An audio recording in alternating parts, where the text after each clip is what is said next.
बोला बोला शंकर भगवान की।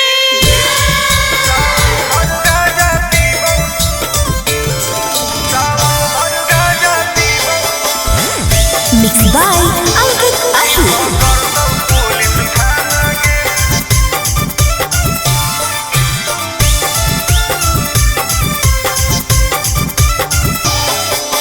मारो ही चिलम लागे जैतो हाथ करी, नाम लेके बाबा के करो ही ना सबरी। बोल मारो ही चिलम लागे जैतो हाथ करी, नाम लेके बाबा के करो ही ना सबरी। सुन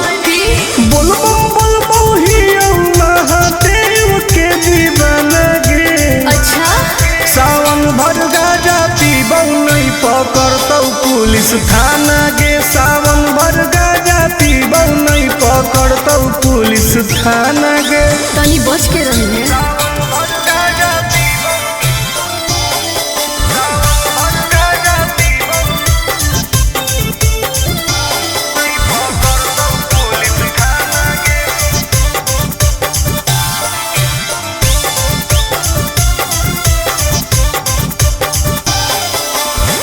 सावन के पावन महीना हो कई गे, दीना गाजा के मुश्किल जीना हो कई गे।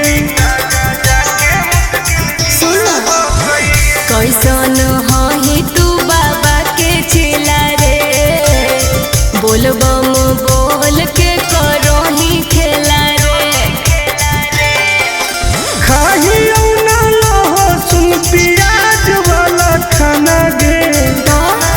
सावन भर गाजा पीबौ नहीं पकड़तौ पुलिस थाना गे। सावन भर गाजा पीबौ नहीं पकड़तौ पुलिस थाना गे।